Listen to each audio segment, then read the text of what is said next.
start by welcoming our guests from the Ministry of Health and from the CDC. Welcome to Tobago, the greatest little island on the planet. COVID taught us one thing. Well, COVID taught us many things.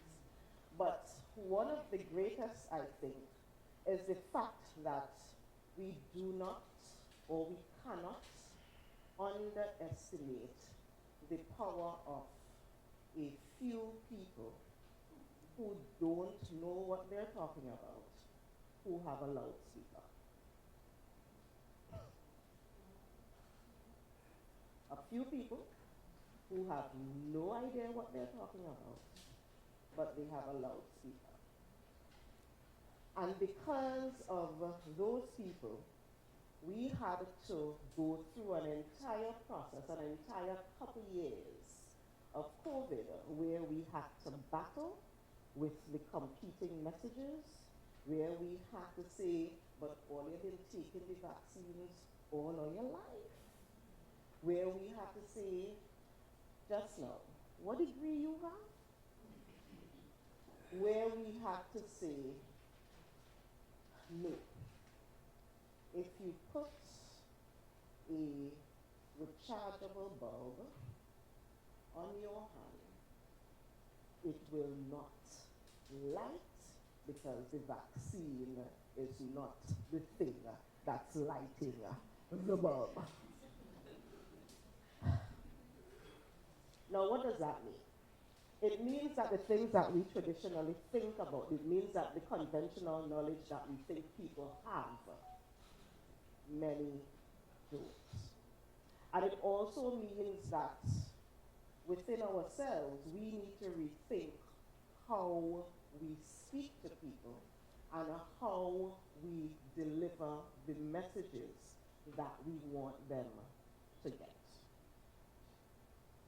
I've already started seeing, WHO recently indicated that Mpox is now a public health concern, and I have already started seeing the conspiracy theorists sending that little clip saying, we told you all, WHO is at it again. And if we are not careful, that will be the message that people hear, that will be the message that people hear first, and in many instances that will be the only message that people hear. And that is why I am happy that we are actually doing this training. I'm happy that we're talking about crisis communication. I am also happy that we are doing the back-end work as well. Because in many instances, if we do not pick up the diseases quickly enough, we then are fighting a losing battle. And that's why everyone who is in this room is in this room. Because you are the people who see the first case. But do you know it's the first case?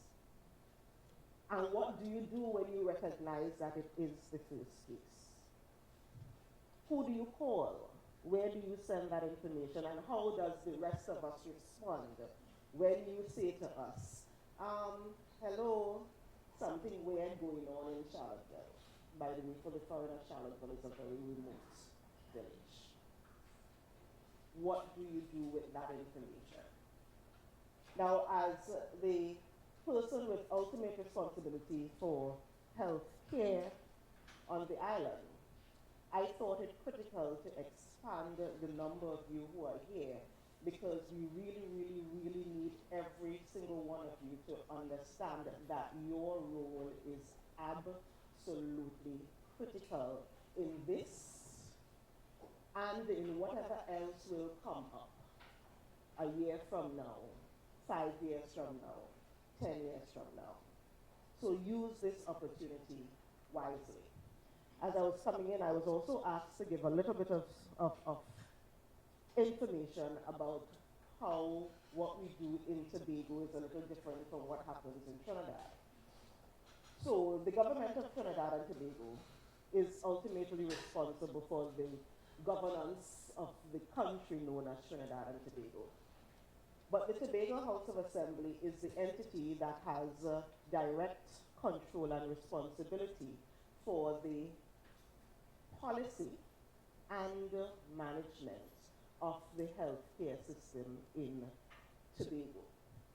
So, Ministry of Health is doing this, and we thank the Ministry of Health for this partnership with CDC and for this collaboration. But the fact that this is happening on the island means a policy decision needed to be made, and that policy decision needed to be made at the level of the Tobago House of Assembly, who then says to the Tobago Regional Health Authority and to the other healthcare providers who are on the island, hey, this is what we're doing in Tobago. They are nodding their heads because this is real information. The rest of you are wondering, why am I going on about this? It's okay.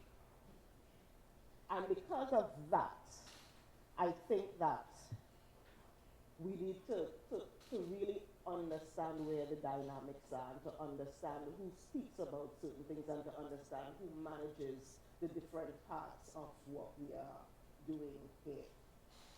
So, the days are going to be nice and long. The sessions are going to be really, really interesting. I've seen the agenda. By 2 o'clock, you may start thinking, but that's okay, because it seems like the best stuff comes after 2 to get you up and energized and going again. But going back to the first point, we are here today because as health professionals in whatever part of the healthcare system you reside, as health professionals, the world and specifically the island is looking to you to help save them. Even in instances where they do not know that they need the help. And that's why you are here. That's why you are here sucking up all of this knowledge, and that's why you are here, so that you can be the champions. You can do your little part, whatever your little part might be in all of this. And if all of us do this, as I said before, the mandate of this Tobago House of Assembly is to ensure that this is the greatest little island on the planet.